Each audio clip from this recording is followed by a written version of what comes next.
I was staring at my computer screen when she walked into the room. She had been coming home late from work for a long time now. Today was different. It was almost 10 o'clock. The kids and I had already eaten dinner and done their homework. They had already been in bed for almost an hour. They hadn't even asked about Mom or why she wasn't home. This had only recently happened, and it was making me sad. I had spent the last hour analyzing our finances. Things have deteriorated dramatically over the past 2 years. Our income had decreased significantly, but my wife didn't notice it. She was still spending money freely as if we didn't care. I just finished paying the last of the bills. We might be able to get by for a couple more months. I was reviewing my life plan, too. I may have made a mistake. For the past 2 years, I've been looking at a time bomb, wondering if it would ever go off. I always assumed it would someday, but now I was beginning to doubt it. I don't know how long she stood there looking at me. Lately, I had been immersed in my own thoughts more and more. The loss of time was a byproduct. Finally, crossing her arms and with an all-too-familiar look of contempt on her face, she spoke. "Michael, I want a divorce." I don't know how I felt at that moment. My spirit was so overwhelmed with doubt and self-loathing that I was almost numb to the new emotions. It wasn't really all that funny, but I still tried to suppress a laugh. My wife, who I had been with for 17 years, had just told me that it was over between us, that everything we had built together was finally going to be destroyed. I hadn't felt that kind of emotion in a long time, and it almost made me smile. Relief. I stared at her for just a moment, allowing myself to be transported back to our happy times one last time. Then I snapped back to reality. Okay. I was a better programmer than I was a manager. Unfortunately, programmers get promoted to project managers, then to department heads, and then to senior management. That's how I ended up as a senior product development manager. It was just a fancy title for a salesperson. In fact, at the time, I was the most qualified for the position. I pretty much single-handedly created our flagship product line. I nurtured it in its infancy, helped it grow through 6 consecutive updates. I knew our product better than anyone. When customers had questions, I had answers. When our employees had problems, I knew how to solve them. Add to that a new haircut and an expensive suit, and I definitely looked appropriate. The increased salary and benefits that came along with my promotion were for naught. I would say I was mostly happy with my job, but I loved programming and really missed it. In my position, I didn't have the opportunity to do it. There were too many meetings and phone calls to allow myself the luxury of getting back to lines of code. I was forced to watch a new batch of young, wild-eyed guys trying to outdo each other with their latest developments. I'm not gonna lie. Being the boss was worth it, but I always wished my job description was a little different. It was no surprise that I was fired from Chicago Technology Solutions. If I had been responsible for myself, I would have done the same thing. I attended meetings sporadically at best and missed deadlines far too often. At the time, I was not trying to get fired, but I really made no attempt to keep my job at CTS.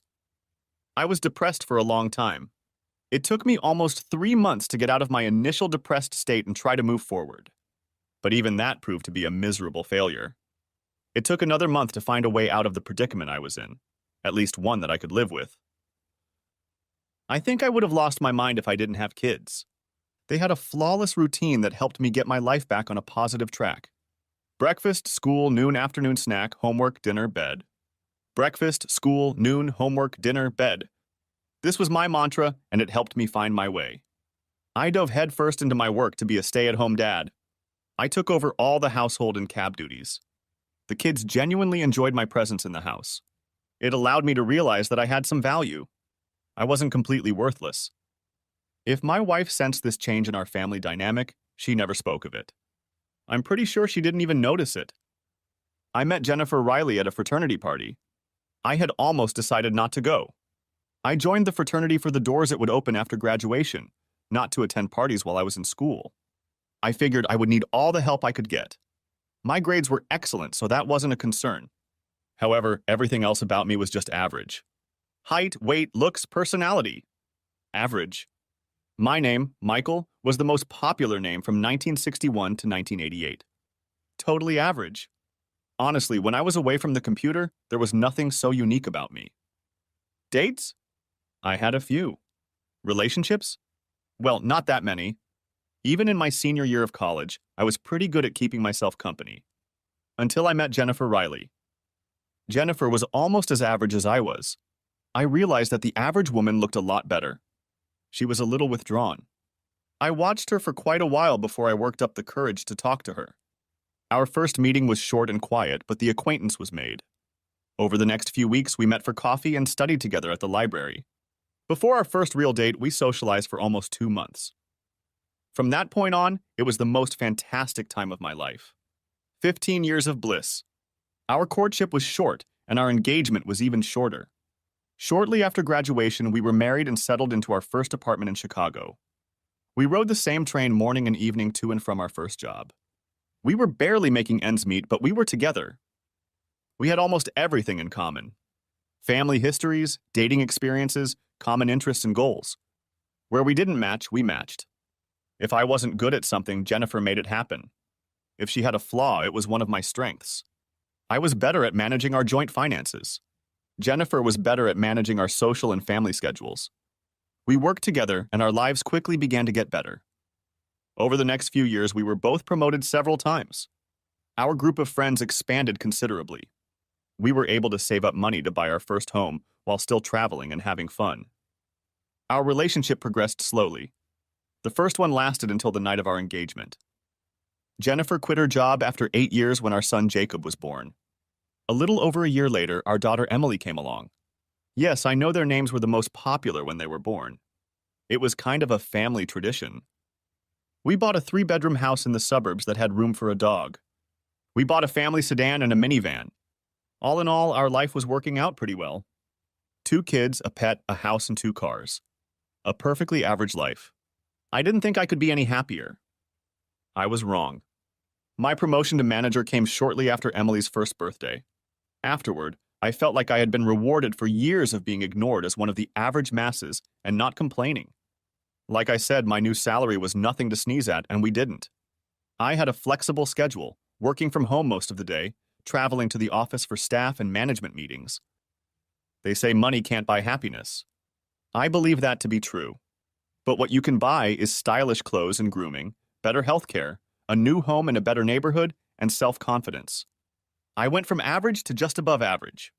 My wife went from average, who I thought was beautiful, to slightly above average, who I thought was damn beautiful. Our life, which I always thought was good, reached a new level. We started traveling more and spending time with our kids, saving more and more money for retirement. When Emily went to elementary school, Jennifer decided she wanted to go back to working part-time. She quickly found a job she thought she would enjoy at a startup marketing firm. She would head to the office when she took the kids to school. Her workday would end when it was time to pick up the kids. That was the icing on the cake. We didn't need her salary and we were able to save it. I projected that by the time the kids graduated from college, we would be able to retire and live very comfortably. I found out my wife was cheating on me by accident 3 months before our 15th wedding anniversary. It was my birthday. I actually found proof 2 days before my birthday. I just didn't know it. It took me a few weeks to piece it all together. I hadn't given much thought to the fact that my wife wanted to take a more active role in her new job. It meant that she would be working a few more hours a week, and I would have to pick up the kids from school. But it didn't affect my schedule in any way, and I was happy about that. When after about 3 months I noticed that she was often distracted, I asked her about it. She replied that she was trying to find herself in the office and was a little stressed. I decided to take on more responsibilities around the house to lighten her load a bit. When our lives went downhill, we talked about it. She said she was getting older and she didn't need to have fun like a bunny anymore. For a few weeks our life perked up, but then it went down again. I hesitated to broach the subject again for fear of a fight. I was almost at my wit's end when I discovered the present. The weather had cooled considerably, and I was looking for one of my sweaters. I had taken over laundry duties, and more than once I got confused as to which closet the clothes should be in. I was going through the sweaters on the shelf of her closet when I saw it behind some old shoe boxes. It was hard to miss. The pink box and white ribbon from the lingerie store was unmistakable. The postcard addressed to Beloved had me enthralled. A small war of thoughts erupted in my head for a moment. Should I look at it or wait? I decided to watch. I wasn't sure I could wait until my birthday. Please excuse the wrapping this gift came in. You can unwrap the real gift on your birthday when I wear what's in the box. Love, Jennifer. Over the next 48 hours, I stepped up my game. I made sure to meet her at the door with flowers, give her a foot massage, and cook her favorite dinner. Her reaction was not what I expected. It was as if she tolerated my caresses. On my birthday, I made sure the kids finished their homework early. I didn't want any problems to interfere with my present. I was a little surprised when Jennifer got home late from work. I was even more confused when she asked what I was having for dinner. But I was willing to play along to get her my surprise. I said we should go out for pizza. The kids nodded approvingly and we hit the road. Michael huddled with the waitress, and just before we left, the waiters wished me a happy birthday. I thought I saw surprise in my wife's eyes, but she quickly recovered. "I'll give you a present later, Michael," she said, smiling. The ride home was a stressful one for me. I almost got into a car accident. The 15 minutes waiting for the kids to get ready for bed was brutal, and the 15 minutes afterward when they fell asleep was excruciating. Thankfully, Jennifer returned from an emergency trip to the store for milk shortly after they fell asleep. When I got to the bedroom door, Jennifer wasn't in the room. I sat down on the bed.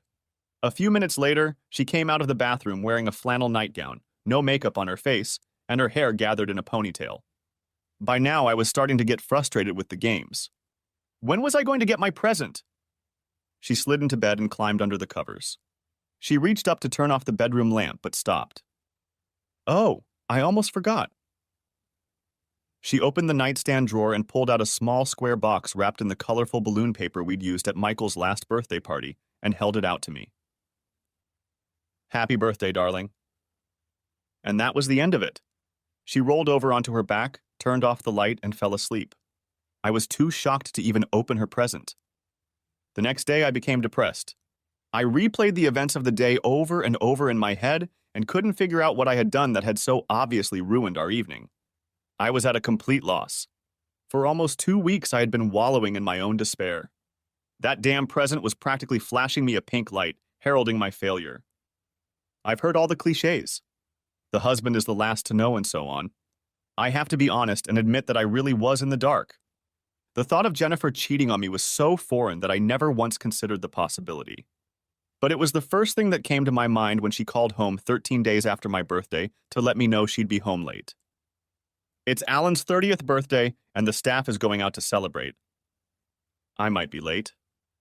I don't remember what I replied to her as I walked over to my bedroom closet, but I do remember looking at the empty space where my present once lay. I also remember the horrible chest pain and vomiting in the bathroom. For longer than I care to admit, I thought I might have a heart attack, and for a few moments I hoped it was true, and that I would die soon. Alan Henderson was Jennifer's boss, a slick and scraggly advertising executive who was a few years younger than Jennifer and me.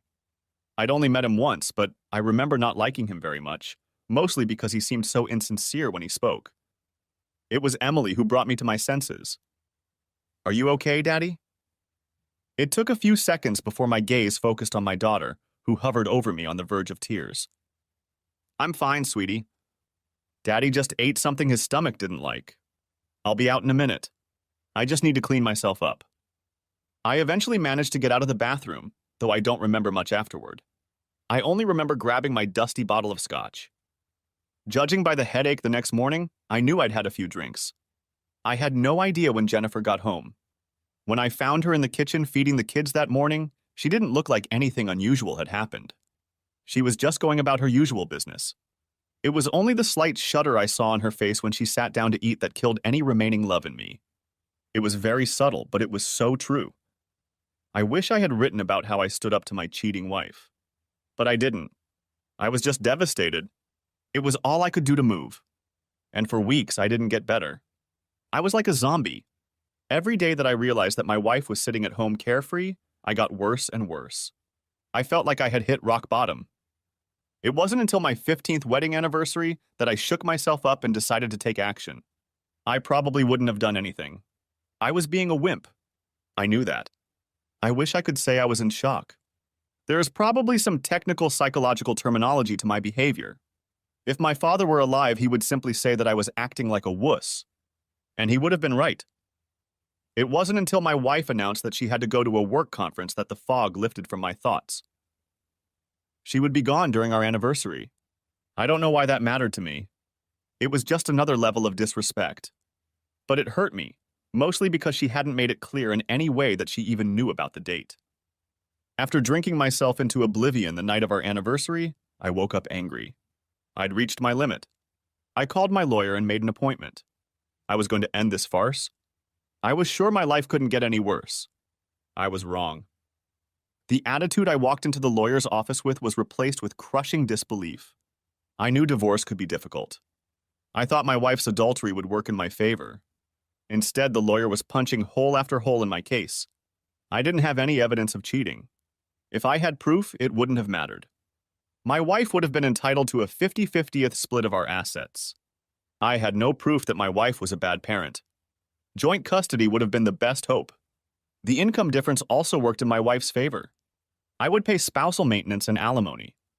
My wife would likely have gotten primary custody and the right to remain in the home for the benefit of the children. My wife was a cheating whore and I was a cheating buffoon. I went from depression to confusion. My whore even asked me about it a few weeks later. "You really don't look well, Michael. Is something bothering you?" "No, honey." At least she pretended to care. And I was just wandering through life. Then I got fired. I didn't know it at the time, but it was the best thing that ever happened to me. It was the evening news that gave me a glimmer of hope. I watched depressing story after depressing story, and they seemed to fit my mood quite well. But then this happened. A major employer on the East Coast went bankrupt. Former employees were scrambling to get their last paychecks and worried about their pensions. It seemed to me that some people might be in a worse position than I was. Then the talking head reappeared on the screen with his analysis. Employees would likely win a lawsuit against their former employer, but it wouldn't matter. There's nothing left. All the money is gone. It didn't take me long to connect the dots and form the basics of the plan. My wife couldn't take what wasn't there. We wouldn't have anything, so we wouldn't share anything. Of course, in doing so, I was getting myself worked up, but I was already going to lose half of it. So did I really care about the rest? My plan started out simple enough. I was unemployed and I wasn't going to look for a job. I was going to spend our savings until there was nothing left. Admittedly, it was a reckless idea. Even I didn't think it would work. But it was something I could hold on to. 2 years is a long time. I was excruciatingly bored when I was alone, which was most of the time. I realized that Jennifer really was the lifeblood of our friendship group. When she became estranged from me, I discovered that I had no really strong friendships. I was an only child. Both of my parents died young, my dad from a heart attack and my mom from cancer. I was truly alone. I know that a detailed account of how I lived my life would be boring to you. I can easily summarize my life by saying it was horrible. For 2 years, my children were the only right thing in my life. I had never spent money on anything extra before. I still kept receipts for everything I bought. I started withdrawing small amounts of cash each week and saving it up. After about 2 months, it came to my attention that we weren't spending money fast enough to make a difference. Apparently, I was good at saving money and not so good at spending it. So I stepped up my game and made some adjustments to my original plan. I enrolled in an executive MBA program. The university was expensive but local. I spent almost $120,000 at one time. I paid cash for a new luxury SUV, $60,000 out the window. I fully funded the children's educational savings accounts. That took another $260,000. I spent thousands on a new closet and started withdrawing more and more cash twice a week. I'd drop the kids off at school, hit the bank, and head to the lakeshore. I never gambled with the money I took with me. A few bucks here and there to amuse myself in some way. I spent enough to show I spent the day at the casino, including checks for lunch, snacks, and parking. The bulk of the money was going into the wall safe in our garage. My personal post-divorce war chest in case things went south. My other expensive purchase? Permanent private surveillance of my wife and her lover. I asked for everything I needed: video, photos, a daily diary of events. I'm ashamed to say how much it cost me. You're probably wondering if my wife noticed any of my spending? I would say yes, with the exception of gambling. I had to tell her about how I was transferring money to the kids because I needed her signature on the custodial accounts. She saw my car and clothes. She never said anything about them. I'm sure she thought I was working and that we still lived on Easy Street. She made a few purchases too, but I never said a word. I've often wondered who benefits from her buying lingerie more often. We just never discussed the subject. We were cordial with each other and communicated daily. It was like we each tolerated a roommate we didn't particularly like. Sex? Don't even think about it. Spending time with my kids was the highlight of my existence. I did my best to support whatever interests they had. We did homework and played games together. We went to parks, rode bikes, and went to the movies. Since I took on the role of home cook, they seemed to be interested in helping me. I found some easy recipes and let them do it. Jennifer usually showed up sometime during the week. I didn't exclude her from our family time, but I didn't try to involve her in it either. If she was around and wanted to participate, she simply did so without saying a word to me. I received a weekly report of my wife's activities. I thought she was just having fun with her boss, but it was actually a few guys from her office. After a few months, the company's clients showed up on her dance card. Did it hurt? Not really. I already thought she was a slut. The fact that I now had proof didn't hurt me one bit. It wasn't a very interesting read. In a way, I was relieved, but not by much. It was clear that Alan Henderson was not a very skillful lover, although he had the ability to spread his gifts among several different women. This surprised me somewhat. I had assumed, based on her gift, that he and my slut had some sort of relationship, but really they were more like idiot buddies. She just let him have it. It was the same with most of the other 6 men. But there was one client, a little nerd with glasses and pocket protector to cement his geek status, who really let Jennifer have it. The photos and video were too grainy to tell if she liked it, but it looked pretty painful to me. Despite classes, kids, and gambling, I had a lot of free time on my hands. So I decided to focus on my life after marriage, which I assumed would come someday. I started working out. I had always been in decent shape, but certainly nothing special. During that time, I made some good gains in bench press and endurance running. I believe that huge muscles and good looks are mostly genetics, and I clearly didn't fit either of those categories. However, personally, I was very happy with the way I looked. I started researching the latest news about my former industry. I decided that at some point I was going to need a job. A year away from the madness had left me far behind, as far as I was concerned.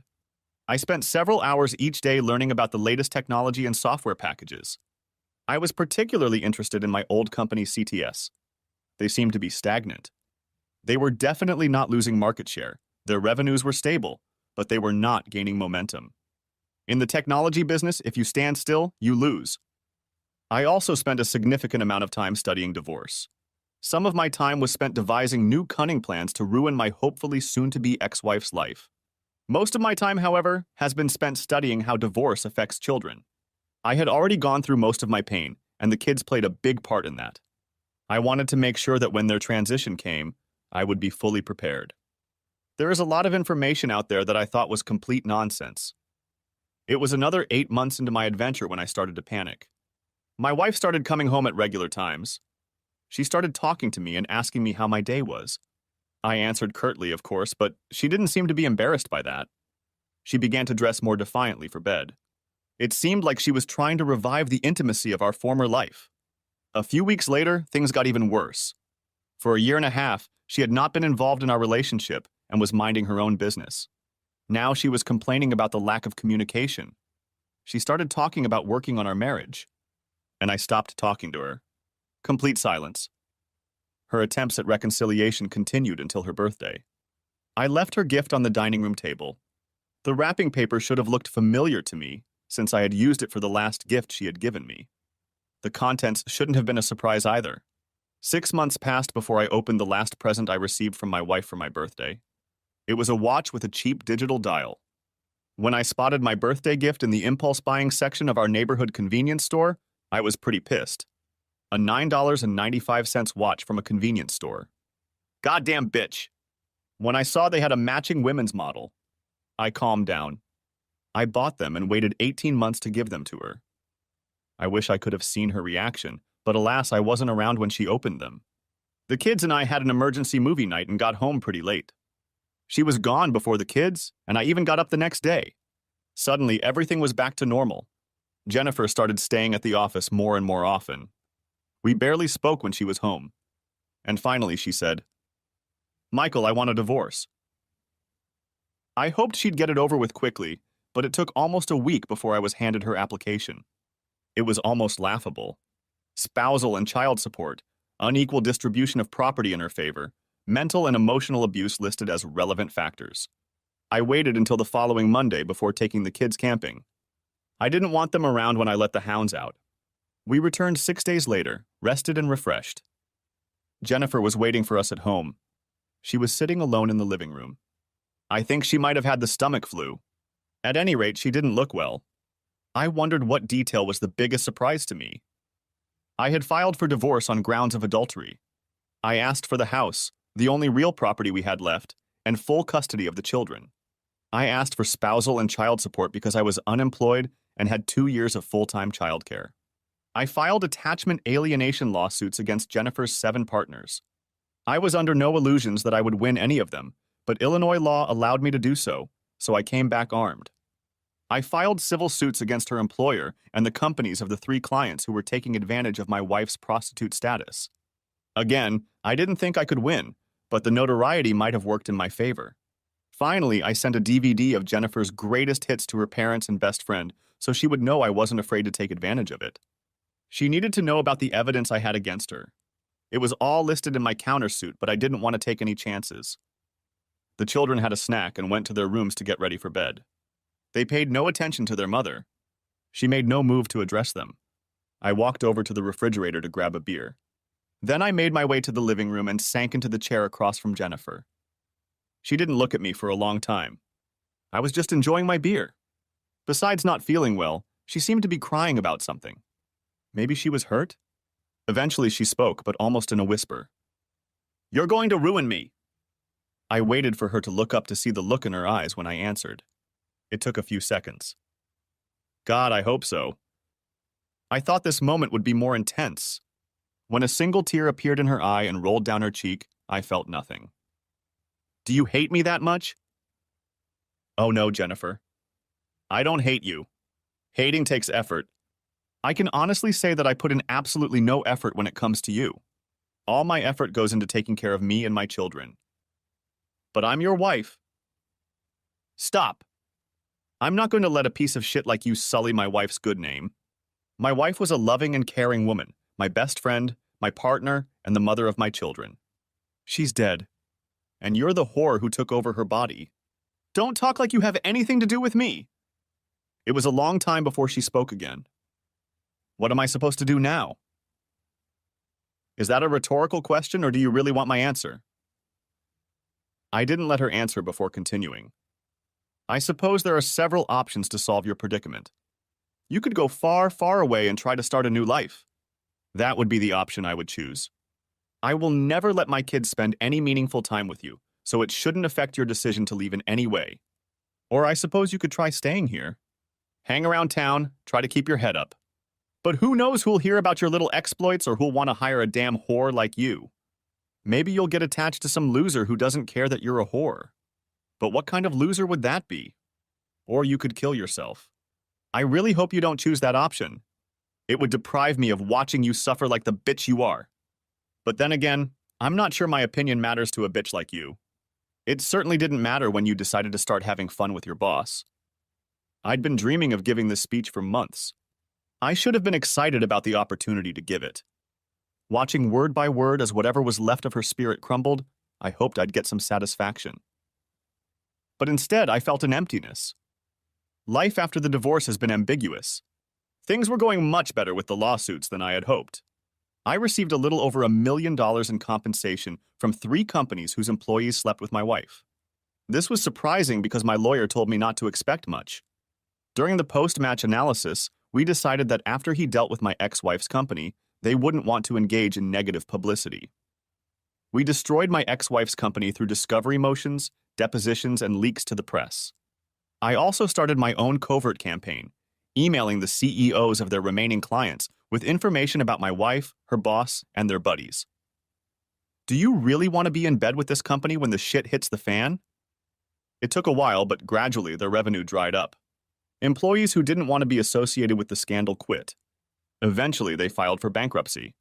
Alan Henderson was fired and left town in disgrace. The $200,000 check I received was smaller than my other victories, but much more satisfying. I got nothing from the foreclosure of attachment lawsuits. I didn't think I would get any. However, 4 wives and subsequent divorces took their husbands out. It wasn't all champagne and roses. In the process, I got hurt myself. It was not uncommon for me to run into someone who was familiar with my situation. The taunts and teasing got out of hand for a while. I don't know if it was fortunately or unfortunately, but I didn't care. I already felt like a loser, so someone else's words didn't move me. Some of those bastards were actually pretty smart. I was able to keep my kids safe from most of the side effects. That had always been my main concern. They were sad for a while, but soon recovered. The biggest victory was my return to CTS as Vice President of Design and Development. One way to take my mind off my personal turmoil was to return to programming. In 2 confusing years, I was able to develop an add-on to the core CTS software that allowed it to easily integrate with 2 other popular competitor software packages. I started my own company and began selling my development. Less than a year later, I received offers from all 3 companies to buy my company and my software. I received $11 million for my company and an incredible compensation package from CTS. I had been considering retirement for some time, but due to my complete lack of a social life, I was sure I would become a recluse if I didn't give myself a reason to get out of the house every day. My new income allowed me to hire a sweet old lady to serve as housekeeper and babysitter for the children. A year later, Mrs. Marlene Jensen moved in with us full-time, settling into an apartment above the garage in our new house. She was like a grandmother to my children, mostly sweet and kind, but strict when needed. What I valued most was the advice she could give my children, the kind that only comes through the wisdom of experience. I loved my children and did my best to be a caring and attentive father. But I was also spoiled, jaded, and cruel. I also looked to her for advice. She was my rock when it came time to make decisions. The children grew up and became adults, and I saw them and their families from time to time. Unfortunately, as time went on, our closeness waned. I did not resent them in any way.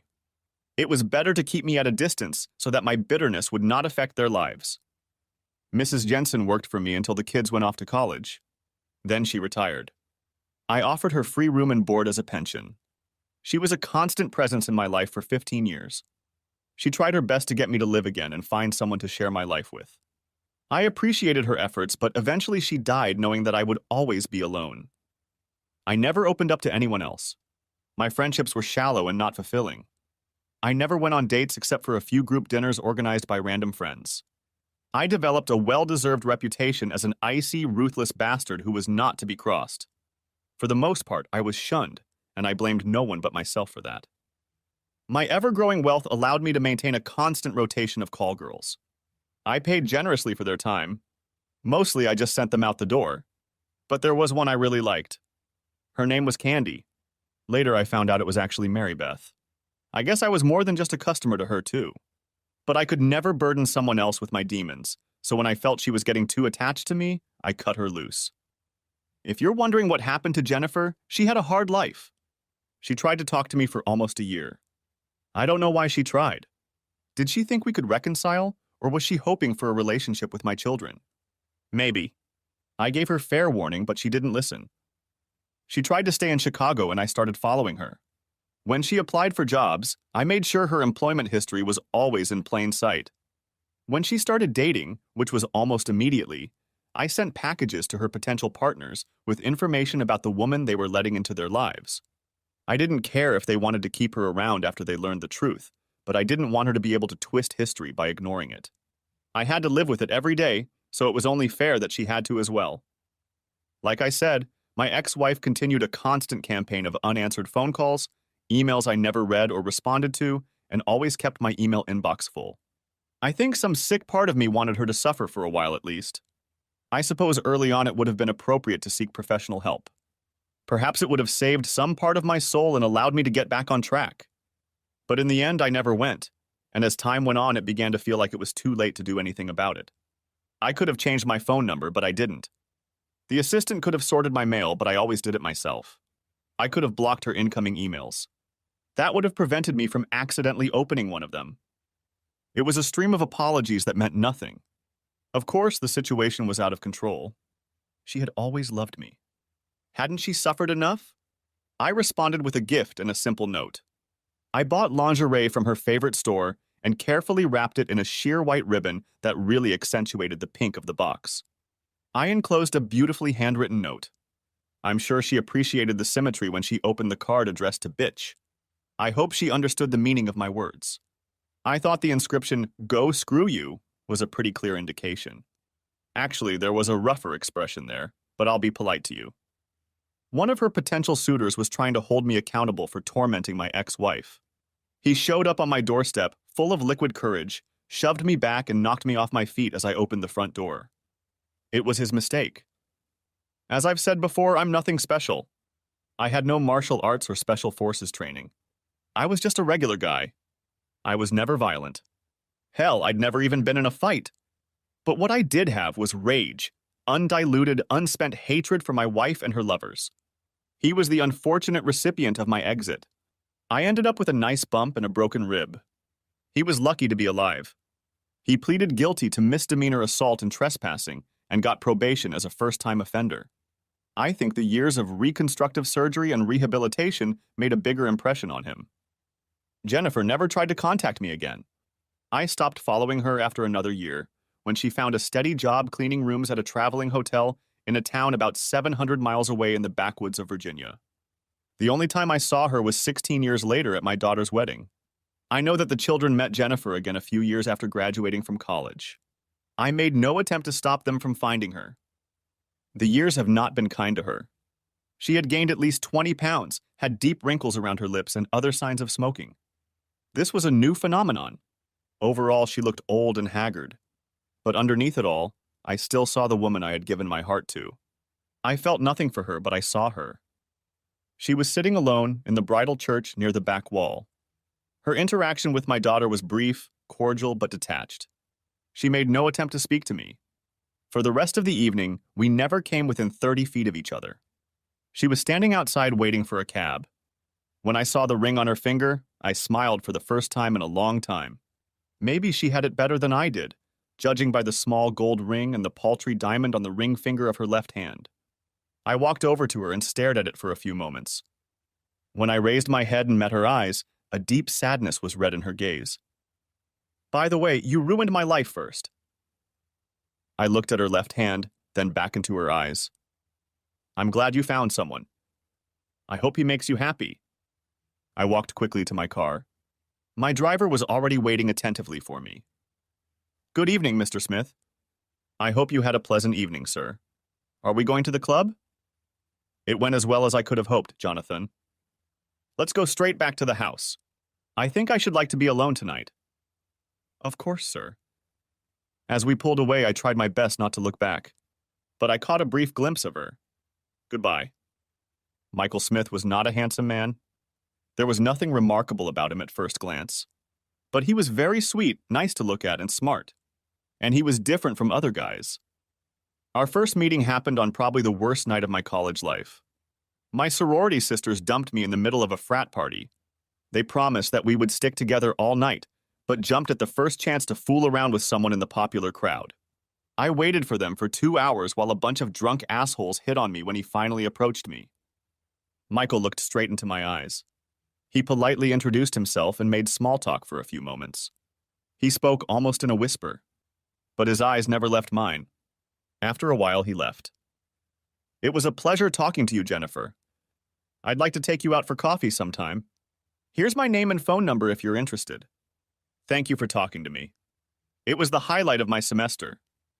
Admittedly, I almost didn't call him. I waited a little over a week before I decided what to do. We met for a cup of coffee. He asked me all sorts of questions. I found him very easy to talk to. It was during that first conversation that I realized what made him unique. Outwardly, he was quiet and unassuming. He wasn't bad looking. Perhaps he was even a little handsome. But he was brilliant. That much was obvious. He could talk about any topic and was well-versed in all the questions I asked him. He said he was studying computer science, but obviously he could have chosen any other major. We started talking about my subjects, especially the ones I had trouble with, particularly ancient philosophy. I was majoring in business and advertising. Unfortunately, I had put off a few of my least favorite electives, and I was having a little more difficulty than I had hoped. Michael's eyes never took his eyes off of me. Just like our first meeting, he looked me straight in the eye the entire time we were talking. His motive was clear. He was genuinely interested in me as a person. I was flattered. He suggested we study together in the student union or in the library. So 3 days later, we were together again. I wouldn't call it studying. I'd rather call it advanced tutoring. Michael spent 3 hours in the library on Friday night, giving me the help I needed to do well on my philosophy exam. When I didn't understand something, he would apologize for his teaching methods and try something different. He was so patient. He never made me feel stupid when I didn't understand something. I could feel his excitement on the phone when I called him to tell him I passed the exam the following Tuesday. I could tell he was proud of me. He accepted no praise for helping me, saying that he was actually being selfish and trying to spend time with me, and that it was the most enjoyable time he had spent on campus. I also learned about how Michael was different from the other guys. During the week, he was solely focused on his studies. There were no parties, no drinking, nothing that could be considered a distraction. At first, I was annoyed by it, but then it started to annoy me. For the next few weeks, we didn't go on any dates that I would call real, but he called every day just to talk to me and see how I was doing. He would leave me notes to let me know he was thinking about me. We still met for coffee or at the library, and once or twice we had lunch together. When we were together, he continued to ask questions about me and my family, my interests and dreams. If I asked him questions, he was open and honest. One day I asked him if he was afraid of anything. It was my favorite dating question. I read in a magazine that this question helps you understand how much a person trusts you. I was prepared for the typical bro answers. In the past, they ranged from nothing to that I'd leave college without a proper date. Michael just sat silently for a minute, staring into space. Then he looked me in the eye and said, "I'm afraid I won't be a good father. I was an only child. My mother and father died when I was in high school, but we were never very close. I lived with my uncle until I graduated high school. He was a womanizer, and we had very little in common. I think he was relieved when I left for college. I want to get married. I want kids. But I don't have the experience of living in a loving, supportive family. I want to be a good father, but I'm afraid I don't know how." When he fell silent, I think he was looking for some kind of answer. "Too much?" he asked. "No, Michael. Not too much. Just enough." About 4 weeks into our relationship, Michael asked if I had Saturday free. I replied that I was, and he said he would stop by the sorority at lunchtime. The days leading up to that Saturday were strange. I kept asking Michael what he was planning. He wouldn't tell me. My sorority sisters kept smiling at me and whispering. I was on edge when he finally arrived. He was dressed in maroon and sky blue clothes. His 3 fraternity brothers were similarly dressed and were carrying a large cooler and 2 huge trays of food. Michael held a DVD in one hand and a West Ham jersey for me in the other, and a smile shone on his face. He asked me to show him the big room of the house. When we turned the corner, most of the house was dressed in West Ham colors and started chanting. I was shocked. Once, for maybe 30 seconds, I complained about missing my family's trip to England. I had a distant cousin who made the club team, West Ham United, and my family had planned a trip to London to see him play. Unfortunately, the trip fell on a very important test week for me, and I was unable to go. I was very disappointed and shared this with Michael. He asked a friend at a local sports bar to record the West Ham game by satellite. He studied the team chants, taught them to his friends and my sorority sisters, and watched the game so he knew when to start them. He and his friends brought several cases of English ale and cooked fish and chips. As the game went on, we sang, drank, and cheered. In the 72nd minute, he silenced everyone and told me to pay attention to the screen. I was able to see my cousin score his first Premier League goal, delayed recording, of course. No one else in my family could have said that. It was the nicest thing anyone has ever done for me. When it was over, he and his friends cleaned up after themselves and hit the road. Michael said he would call me later. I was left alone to fight off the taunts about the dreamy look in my eyes. It was worth it. Our phone conversations, notes, and coffee continued for a couple more weeks until one day, while sipping a latte, I noticed he looked extremely nervous. "Everything okay, Michael?" "What?" "Oh, yeah. Of course it is. I was just wondering if you had any plans for Friday night. And if you're free, if you'd like to have dinner with me. You know, like a date. With me. Friday night. I'd love to have dinner with you, Michael." The look of relief on his face was surprising. It was quickly replaced by one of the widest smiles I'd ever seen. It was on his face as he finished his coffee, as we walked out the door, and as he turned around to give me one last wave as he walked to class. I could see him almost a block away. From that moment on, everything around me was a perfect whirlwind of love, romance, and friendship. I did better in school than I ever had before. I was having more fun than I ever had in my life. People started treating me differently too. I was more comfortable being myself, the woman Michael loved, and I think people were attracted to that. I will say that being around Michael was like getting daily vitamins for the ego. He may have always sold himself, but he was never shy about describing me in the best terms. In fact, it was probably just the opposite. Michael was a pretty good-looking guy who was fit, if not a little athletic. He was always well-groomed, bordering on classy. He was pleasant to be around and liked everyone, but was a little shy around new people. I could say without a doubt that he was always the smartest person in the room, including the professors, and everyone knew it. But with a casual demeanor, he avoided the limelight and attention to spend time with me. He often told me he was just a regular guy who won the lottery when he met me. I would describe myself as pretty. My friends described me as cute. My family described me as cute. I was always a little self-conscious about my looks and my body. It was hard not to be. Some of my sorority sisters were gorgeous, with model looks and matching bikini bodies. But it was hard not to feel like I possessed something special when looking at myself through Michael's eyes. I could tell that the longer I was with Michael, the more valuable I felt. I was over the moon when it was time for prom. One of the silly end-of-year sorority rituals was playing potential husband. Being one of the few sisters without a long-term boyfriend, I was never able to partake in it. It was a favorite event for a large group of alumni, and it was always well attended. It was simple enough. Each sister would come out alone in front of the assembled alumni and could give a positive or negative example of another sister's boyfriend from the past year. The sister whose boyfriend received the most positive comments won. I can't say I was completely shocked by the result, but I was a little shocked. For the first time in the 29-year history of this event, my Michael received all positive feedback. One from each sister. I had never felt so proud and was a little disappointed that traditionally I wouldn't be able to let him know he had won. 3 days later, I did find a way to reward him. The day after graduation, Michael drove me home. I was originally from Chicago, and Michael had been offered a job there. We spent 4 hours on the road holding hands and talking. We stopped for a quick breakfast and a kiss. We arrived at my childhood home just before lunch. Michael spent the next 2 hours charming my parents. I was a little surprised when he asked if he could buy my dad a beer. They left before I could even object. My mom smiled through misty eyes. "Oh, Jennifer, this one's a keeper." "Trust me, Mom." "I know." Michael and Dad smiled and laughed all the way to the front door when they finally returned 2 hours later.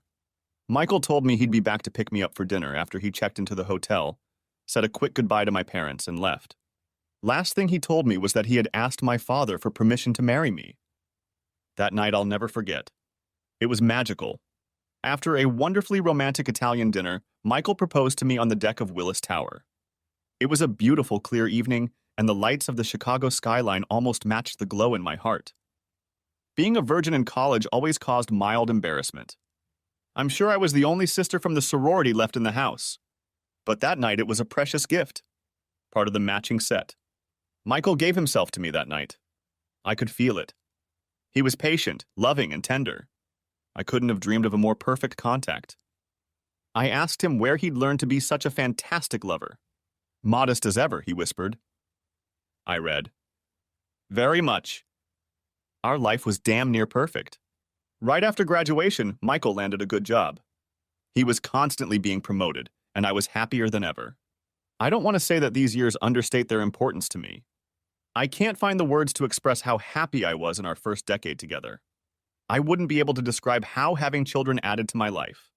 I don't share the details of those years because they have nothing to do with my downfall.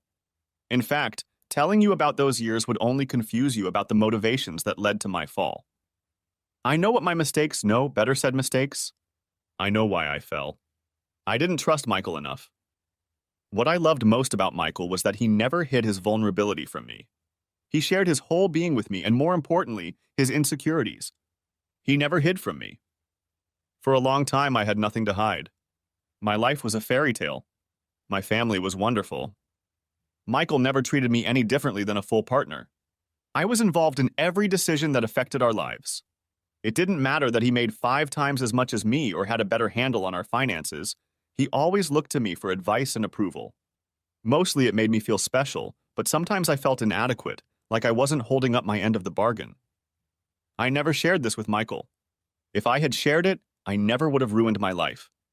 He would have helped me. I know that. He loved me so much. He would have helped me feel whole. That tiny insecurity grew and grew over the years. Maybe it was budding. Whatever the case, by the time the kids went to school, I was lost in my own skin. I felt I needed something different, something that would give me an independent purpose. I wasn't looking for a lover by any means. I loved my husband. In the bedroom, I was more than satisfied. Our life was passionate, though maybe a bit of a drag. That was mostly my fault. I knew that my husband wanted to be a little more experimental, which is probably the right word, but I figured why spoil a good thing? No, I wanted to feel like an equal, not just to be treated as an equal. So I found a job and announced that I'd accepted it. I had it all figured out. I was fully prepared to defend my reasons for wanting the job. Our argument lasted 4 seconds. I think that sounds wonderful, Jennifer. Whatever makes you happy. And it worked. I solved my problem. On my own. I didn't need any help. The sheer vanity of my thoughts in those first few months made me sick afterward. But it was exciting at the time. I felt like I could go out into the world as an independent and confident woman. The mood in our office could be characterized as flirtatious. At worst, it could be described as a den of debauchery. My coworkers, both male and female, were young, brash, and energetic. There were a few inner office flings between them. There were no relationships. No one seemed to hide it or think there was anything wrong with it. My boss was probably the worst of the lot. Alan Henderson was a pretty good-looking guy, though not exactly my type. People were always teasing him, saying he couldn't keep a girl, and congratulating him on another conquest. I didn't rush into bed with the first guy who hit on me. In fact, I blew him off. Hard. But it made me wonder if Michael and I were missing something in our lives. Our group of friends was pretty low-key when it came to this. There wasn't a single conversation in our neighborhood that even came close to the daily barrage I heard at the office. After our first company Christmas party, when I introduced Alan to Michael, my life changed forever. I could tell they disliked each other, even though they pretended to get along just fine. I stopped talking to Michael about my work and never mentioned Alan. I could tell that my job and boss were bothering him. After that night, I noticed things had changed in the office as well.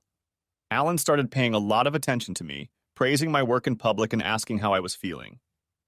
He started asking me to share lunch with him. We always had long discussions about our latest project. He started asking my opinion more and more often. Then he would ask a few personal questions and we would end the conversation and get back to work. He also started complimenting me on my looks. In hindsight, I can say that he worked on me for months and I absorbed him like a fool. I don't remember the exact series of events that led up to this. It is with the deepest regret that I admit I enjoyed every minute of it. Alan's skillful seduction made me feel desirable. Emotions that I thought were long gone. Years later, analyzing my behavior, I realized the depth of my betrayal. I didn't feel Michael desired me because I didn't give him anything to desire. I knew the kind of man he was. He would never do anything that would make me feel uncomfortable. I was his true partner and cherished lover, not his girlfriend for fun. But he was very perceptive. The slightest hint on my part would be enough. Any hint that I wanted something else would have had dramatic consequences. A painful analysis of my married life revealed that Michael was obviously gingerly fumbling for any opportunity to energize our lives, and I was ignoring him. I am terribly ashamed to admit that I did all this and more for Alan. It turns out I was a whore to him. I got too deep into my relationship with Alan before I realized the truth. I gave Alan me for his birthday. The contrast with Michael was striking and changed my thinking almost immediately. Alan didn't love me and I was making a terrible mistake. I told Alan that our affair was over the very next day. He laughed and pushed me out of his office. The package was on my desk when I returned from lunch, along with a note to be in Alan's office at 5:30. The contents of the package guaranteed my fulfillment. The pictures of Alan became a lock that chained me to him, and the hell my life would become for the next year and a half and beyond. Having fun with my 2 coworkers who were waiting for me in Alan's office was very pleasant compared to what I would have to do during those 18 months. Let me just say that I was the company whore and Alan was my pimp, and I hated him almost as much as I hated myself. I tried my hardest to find a way out and kept failing. It was only when I could no longer accept the immorality of my actions that the solution to my problems came by itself. When I was asked to entertain a weirdo guy in a conference room full of people, I realized I'd had enough.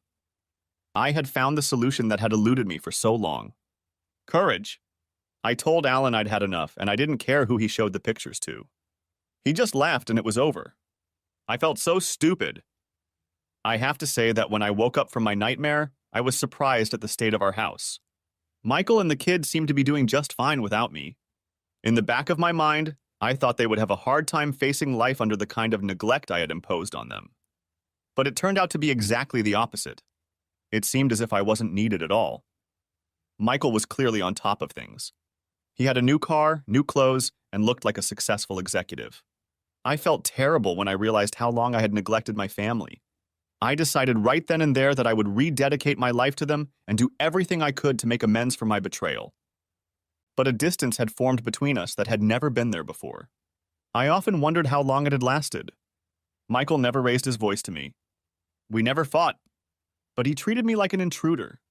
I decided I needed to put my best foot forward. I tried to seduce him. Hints. Nothing worked. He barely touched me. After a few months, I looked at the state of our marriage. No intimacy, no communication. I decided I couldn't live like this. I suggested marriage counseling. Then Michael stopped talking to me. I don't mean he stopped trusting me. He just stopped talking. Not a word for weeks. I was on edge when my birthday came around. I let myself get a little worried. After all, he couldn't ignore me on my birthday. God, how wrong I was. When I got home from work, I was ready to find out what my family had planned, but found the house empty.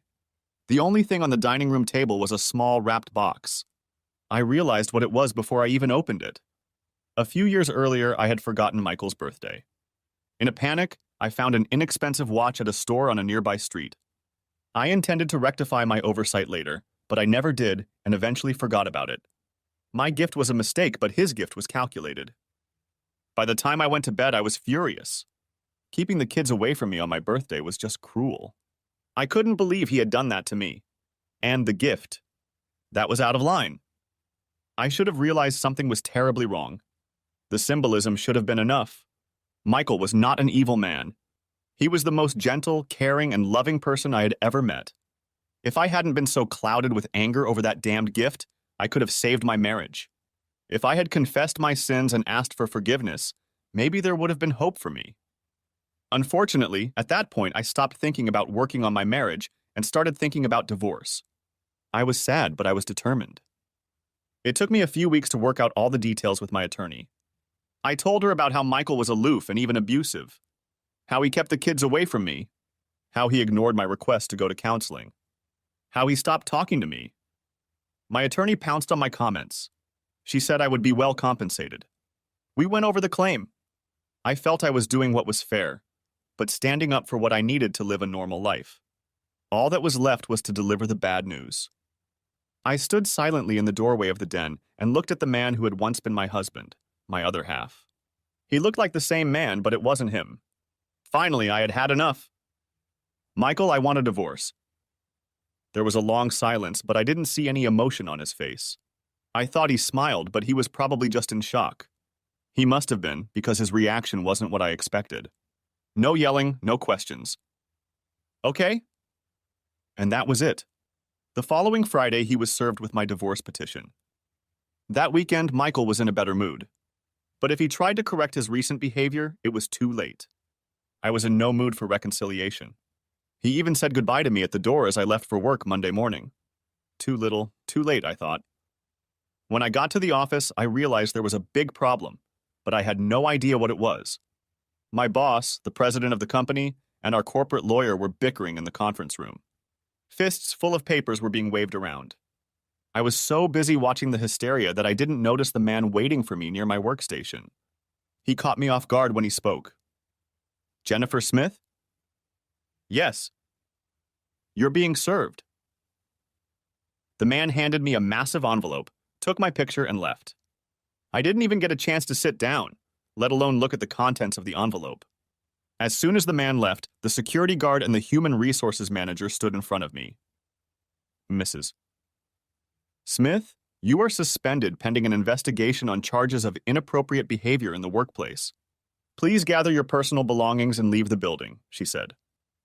It was humiliating to have to gather my belongings while my coworkers looked on. It was even worse when I was escorted out of the building. I had no idea what was going on. I barely had time to pull out of the parking lot when my phone rang. It was my lawyer. Before I could even say hello, she had already let me out. Withholding important information and making her look like an idiot were the only phrases that made sense. I drove home in silence. When I arrived, the house was empty again. I had no idea what hell I had unleashed until I finally calmed down enough to remember the envelope. Michael's counterpetition was crushing. Almost all of my extramarital affairs were documented. There was no money. He had spent almost all of our savings. The word that hit me the hardest was adultery. I thought it couldn't get any worse. Then I tried calling my parents. I needed support. My father called me a whore and hung up on me. He didn't need to explain to me why he thought that. I already knew. The next 7 days seemed like the loneliest of my life, but years later I would remember them fondly as the good days. Michael left a note, which I found later, saying he had taken the kids camping and would be back on Sunday. That first night, my older friend Rebecca called around 7 o'clock to see how I was doing. She said that Michael had sent her a DVD and that I didn't want to know what was on it. Over the next few days, my attorney detailed the hopelessness of my situation. I was being fired for cause. My company, several clients, and all of my partners were being sued. I would lose custody of my children. I would lose everything. At that moment, I was willing to do anything to get Michael to stop all the litigation. I tried to prepare myself for his return. Unfortunately, I couldn't stop crying. When the family came home, I was a mess. The kids walked past me as if I wasn't even in the room. Michael walked in a few minutes later, beer in hand, looking like he didn't give a damn. I barely forced myself to speak. "You're going to ruin me." The pure hatred in his voice destroyed me. God, I hope so. When I tried to broach the subject of our history as husband and wife, he called me a whore. At that point, I wasn't even talking to him. I was just thinking out loud. But Michael launched into a tirade that lasted several minutes. Whore. Whore. Cunt. Bitch. Every word tore at me. I came. Then he got up and left the room. I can honestly say that I didn't give up. I tried to make things work with Michael. But he wouldn't talk to me. I wondered how Michael and the kids were doing without money, but it seemed to be okay. Sometimes I would sneak to watch him drop them off or pick them up from school. I couldn't get a job and was receiving unemployment benefits. My parents wouldn't talk to me. I needed somewhere to live and I started going from friend to friend, mostly divorced men. No one wanted to keep me for long. One day everything was fine and the next day they wanted me gone. On the advice of my lawyer, I started seeing a therapist. She believed that if I repented of my behavior and tried to get professional help on my own, it would help me in court. I had very little hope. I was able to work through some things, most of which I have shared with you. But the best advice my therapist gave me was at the end of our sessions. Her advice was to run far, far away. I don't know exactly why he decided to respond to me. It could have been a phone call, an email, or even one of the dozens of letters I sent. But for whatever reason, I came home and found a package from Michael waiting for me. I immediately recognized the store's standard gift box. The card was addressed to me in a rather vulgar manner. I understood everything. He knew almost everything. He really hated me and had a very specific suggestion on how I could best utilize my time. I don't know why the realization that he knew about my willing betrayal was so much worse. But it was. I cried. Hard. At the time, I was staying with a friend of a friend of a friend. A decent guy named Robert. I think he wanted our relationship to be more than just a roommate thing. When he came into the room to see what was up, I realized he had been drinking. When he saw the package, he became furious and sprinted out the door before I could stop him. I was worried when Robert wasn't home a few hours later. I should have been. The nurses at the hospital weren't verbose, but they knew most of the story. Apparently, Robert had gone to confront Michael. Michael had nearly beaten him to death. His face was mangled.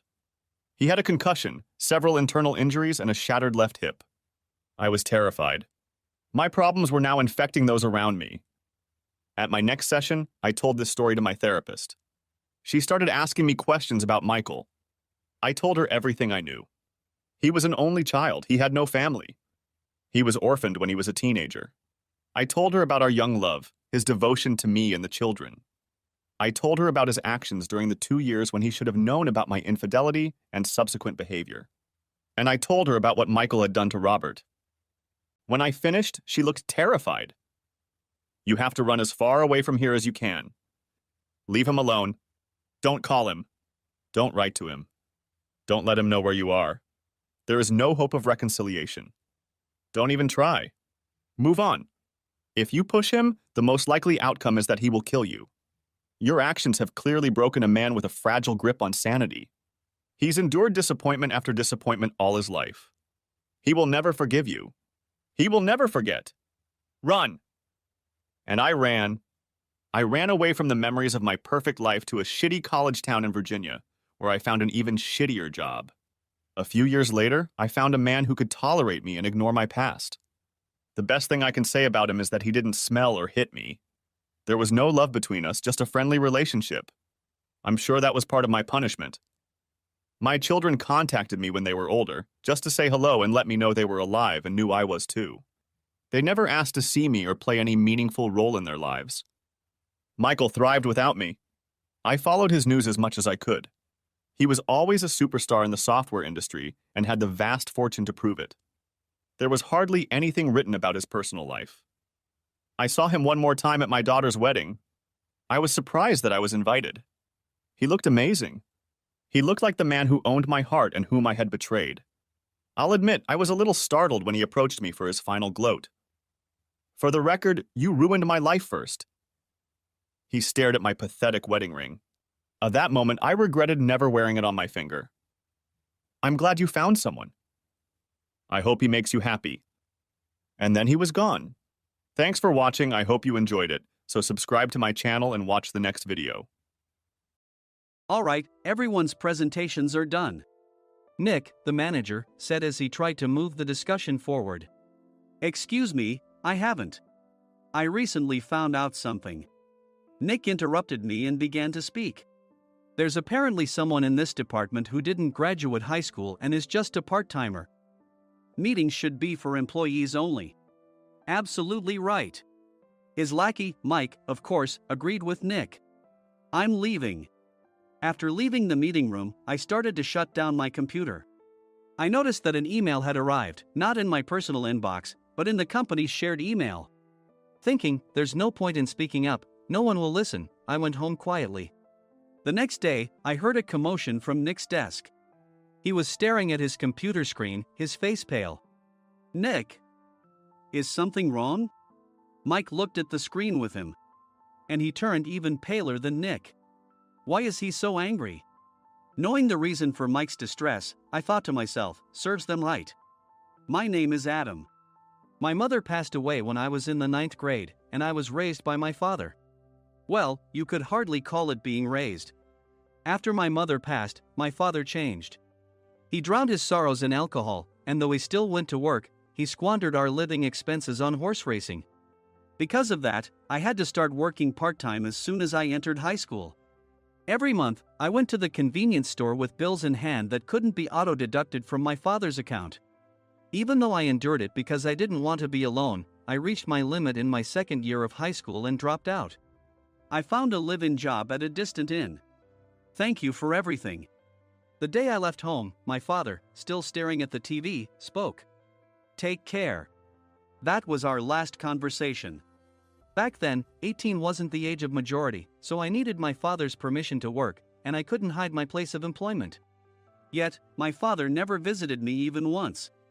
I kept working just to survive, and before I knew it, I was 42. Years of hard work paid off, and I was transferred to the headquarters. I was thrilled to be recognized by the company, as I thought I'd be working in the field until retirement due to my lack of formal education. Listen up. Our work can change the future of our employees. Don't drag us down. On my first day after the transfer, Nick, dressed in an expensive suit, spoke sternly. There was a reason for this.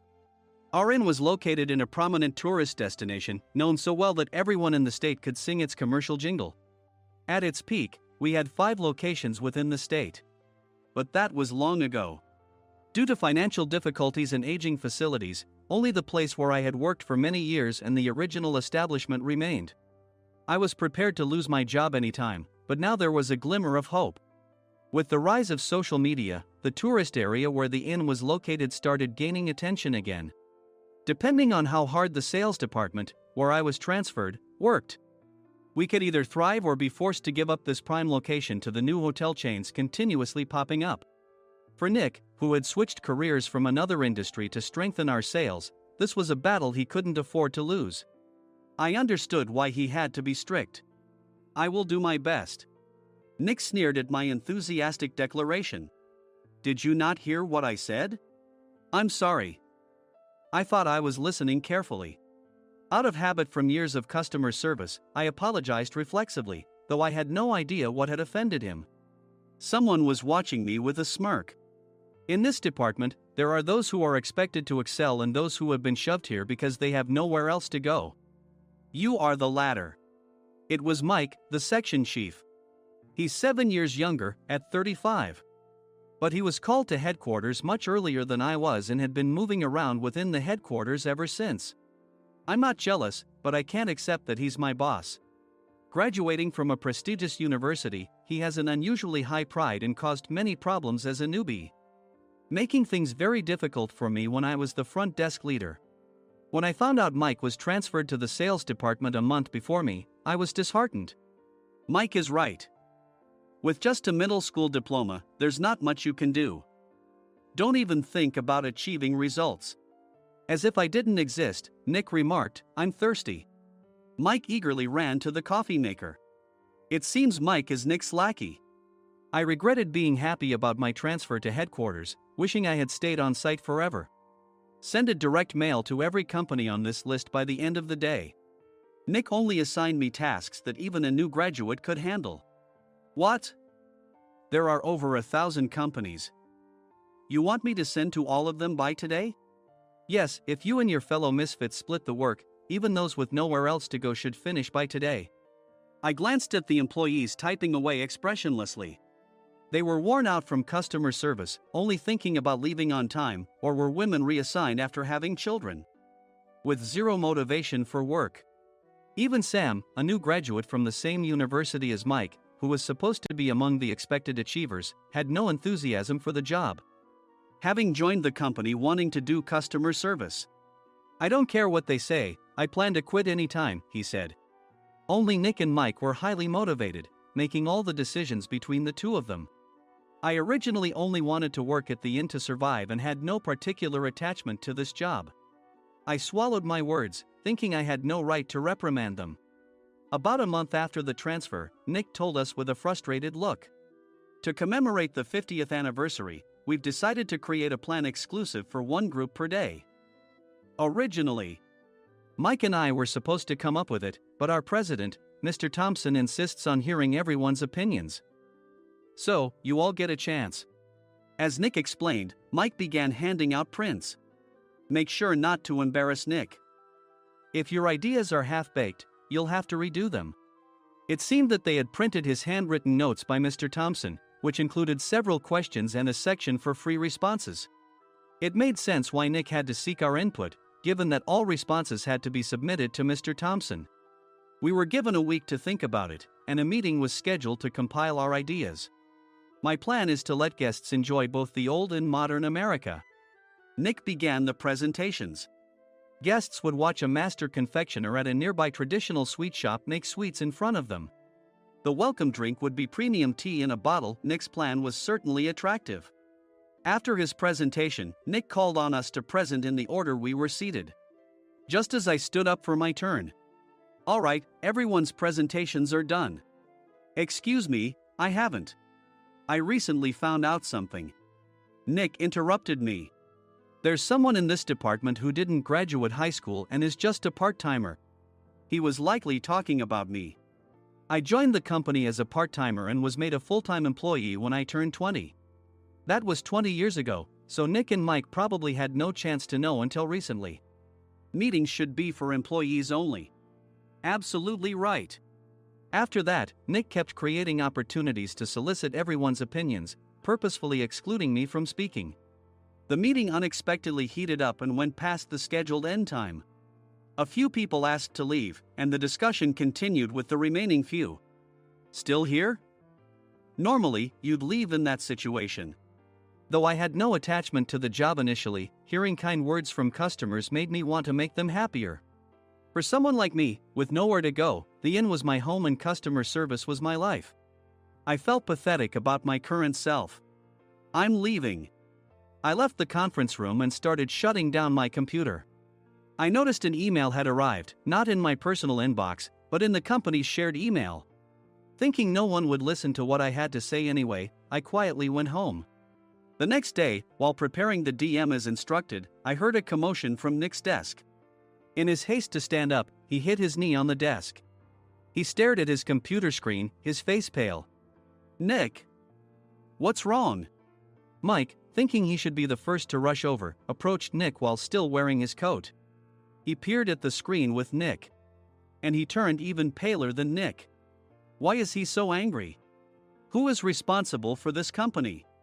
Nick, more irritated than ever, asked, and Mike answered without checking. Probably Sam. Sam wasn't there because he was attending a morning training session for new hires. Nick gave up on getting angry and returned his gaze to the screen. They were looking at an email that arrived right after the end of the working day yesterday. Apparently, no one, including me, had checked it before leaving. The email was from a large company that used us for their annual employee trips. The president and executives of that company also frequently used our services personally. President of the company, Mr. Mason himself, had declared that neither he nor his company would ever use our services again. Well, some companies cancel their employee trips or stop using our services due to financial struggles. Let's just move on. Mike kept wiping the sweat from his forehead with a handkerchief. Knowing why Mike was so agitated, I quietly watched their interaction. Do you know how much revenue we get from that company? We can find other guests to fill the rooms, but we'll lose the banquet costs, gift shop revenue, rental car fees, and more. Moreover, the gifts were supposed to be prepared by the traditional confectionery shop involved in Nick's proposed plan. If it's known that we incurred such a huge loss at this critical time, Nick's position in the company would be jeopardized. Nick took a deep breath, seemingly trying to calm himself. All right, Mike. Go to New York right now and apologize to Mr. Mason. What? You're coming with me, right? I have urgent work to do. I trust you, which is why I'm entrusting this to you. Please. Mike, believing Nick's sincerity, agreed with a determined look on his face, saying, yes. That's Nick for you. Even if Mike went to apologize, Nick would shift all the blame onto him if the client didn't change their mind. Well, it was Mike's fault to begin with, so it served him right. About 3 hours later, Sam answered a call from somewhere and repeatedly apologized, saying, I'm very sorry. Everyone watched to see what was happening. After ending the call, he informed Nick with a weary tone. When Mike arrived at the client's company, he only made things worse, further infuriating Mr. Mason. He was demanding, get his boss here immediately. It was no wonder Sam was exhausted, dealing with such a call right after returning from training. What is that idiot doing? All right, Adam, you're coming with me. If sacrificing Mike didn't work, then I must be next. Normally, I'd want to refuse at all costs, but I saw an opportunity in this situation. If I can be of assistance, I'd be happy to join you.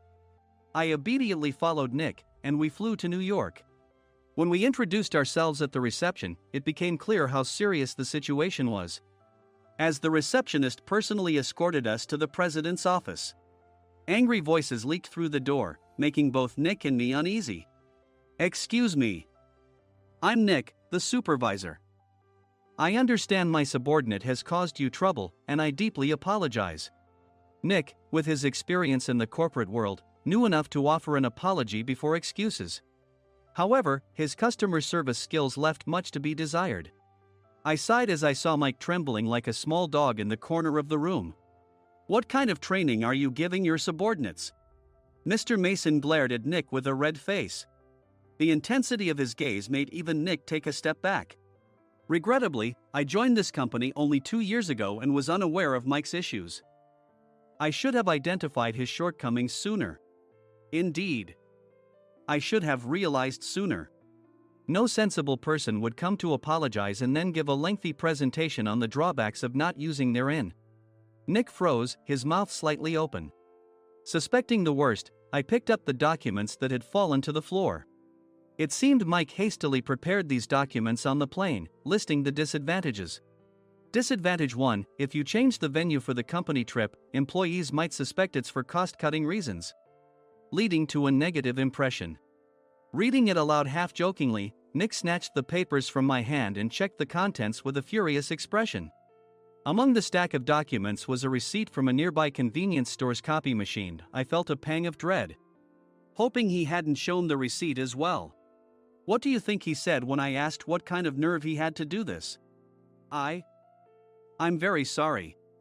Faced with the dire situation, Nick must have thought there was nothing left to do but apologize. In a voice smaller than I'd ever heard from him, he uttered words of apology. He said, "I'm a Harvard graduate. I don't believe I said anything wrong." Mike! What have you done? Forgetting his plan to pin the blame on Mike, Nick yelled loudly, even in front of Mr. Mason. "I didn't do anything wrong." "You're still saying that? Look at him." Mike pointed at me with a shaking hand. "I was assigned to headquarters in my 20s and now I'm a section chief. This guy only made it to headquarters at 42. Everything I've done proves I was right. So why are we losing the contract?" Having said his piece, Mike collapsed to the floor. "Of course. You were sent there because you had nowhere else to go." Mike never expected to hear such words from someone he looked down upon. He lunged at me, and Nick hurriedly stepped in to stop him. "Mr. Thompson told me Mike is a quick thinker, and to take good care of him." There's no way he was pushed aside. "Don't make things worse here." "He didn't say quick thinker, he said only quick-witted, didn't he?" I don't remember that part." I recalled the many troubles Mike caused when he was a newbie. When Mike was on the front line, his pride was so high that he never apologized to customers. Customer service, especially in our job, doesn't work alone. It brings both good and bad situations. If the front staff or housekeepers made mistakes, or the cleaning company didn't properly clean a room, one had to apologize to the customers regardless of personal fault.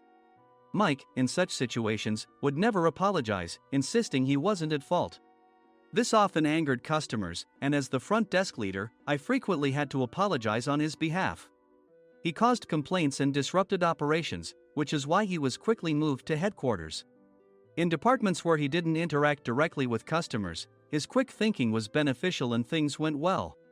But it seemed his flaws were starting to show. Corporate reservations are supposed to be entered into the system by the sales representative. But a quick check yesterday revealed that more than 10 items were missing from the client's reservation. The handover document clearly stated what needed to be prepared. Why didn't you enter it into the system? Why do we have to give them special treatment? Filling rooms near the banquet hall, setting up all the food in advance. Specifying the brand of wine, they're too demanding. No wonder he always angered customers, I thought, feeling a headache coming on. Grouping them in rooms near the banquet hall is for our benefit too. It makes it easier for the staff to set up beds and serve breakfast since everyone's schedule is synchronized. As for the other requests, Mr. Mason suggested them to lighten our load. I didn't know that. Nick finally seemed to realize that Mike was the one who had angered the client. What did you say to them? I just told them we wouldn't give them special treatment anymore. We shouldn't waste effort on things that don't bring in money. I was utterly exasperated at his lack of understanding of customer service. Of course, we shouldn't comply with unreasonable demands. But carrying over successful practices from past stays makes customers feel remembered and enhances their experience. Good memories encourage repeat visits. That's part of our job. I looked down at Mike, who was sitting on the floor. In our job, nothing is a waste. Mr. Thompson likely moved you to the sales department, hoping you'd finally understand this. How do you think he feels now that you've failed to meet his expectations? Mike, tears in his eyes, fled the president's office. I was amazed he still hadn't apologized. You have it tough, Adam. It's okay, we're all employees of the same company. I deeply apologize for this disrespectful incident, especially after all the care you've shown us. If it weren't for you, Adam, I really would have stopped staying here. When I heard you were moving to the sales department, I was willing to reconsider if you handled it." Seeing us talk so amicably, Nick's face contorted. "Do you two know each other?" "Adam's service is excellent. I always requested him specifically. Normally, we don't accept specific staff requests, but we made an exception for Mr. Mason, adjusting my shifts accordingly. He had personally stayed at our hotel just before my transfer, and during casual conversation, I mentioned, 'I'm moving to the sales department soon.' If I hadn't told him then, things could have been much worse. Please continue to take care of us. I look forward to it." On the return flight, Nick awkwardly offered me a can of beer. It's still working hours. Of course, I had no intention of forgiving him for a single beer. Nick might try to pin everything on Mike and avoid any consequences. While pondering this, a startling fact came to light. "Nick, the tea bottles for the plan have arrived." I handed Nick a bottle labeled with our inn's name. "They look good." "What are you talking about?" "These are plastic bottles. I had assumed we would use the trendy, high-end bottling tea. But what arrived were ordinary plastic bottles of tea with customized labels. The only unique aspect was the label, which had the inn's name, making it look customized. Upon further investigation, I discovered that a substantial amount of money was set to be paid to the tea company. It was priced like bottling tea. Does this plastic bottle really cost $100 each? The tea inside is specially blended for us. The extra cost is for that. Wouldn't it be better to use another tea company? Or is there a specific reason we must use this one?" As Nick continued to make excuses, I showed him a printed email. I informed the tea company's president, Mr. Mitchell, that we discovered irregular payments and he confessed. He said you two were high school classmates and planned to split the extra money. That idiot. Why did he confess? That's not important. You should worry about yourself, this could turn into a police matter. Opening the bottle cap, I suggested. How about calming down with this tea? It supposedly has a relaxing effect. Nick drank the tea frantically. In the following days, decisions were made about their fates. Mike was reassigned to the General Affairs Department, with no chance of transfer or promotion, as per Mr. Thompson's orders. As for Nick, since the payment to the tea company hadn't yet been made, he narrowly avoided legal trouble. Instead, he was encouraged to leave the company, and to avoid further complications, Nick submitted his resignation. Rumor has it that connections between HR departments have made it difficult for him to find new employment. Even though it was good to have those two gone, something unexpected happened in the sales department. Everyone became motivated and united in refining the 50th anniversary plan. In the end, my plan was adopted. We collaborated with the Tourist Information Center to provide personalized guides. The plan, tailored to the number of guests, was truly special for the 50th anniversary. "Hey, is Adam's family coming to stay?" I immediately booked that special plan for my family. Sam noticed it on the reservation list and quickly picked up on it. "Yes, I'm inviting my father." "That's great. I might invite my parents too." I lacked the courage to face my father just as Adam. But here, with the confidence Mr. Mason praised, I felt ready. The 50th anniversary plan was a perfect opportunity to reconnect with my father. I hoped to bring back the days when we could laugh together as we once did.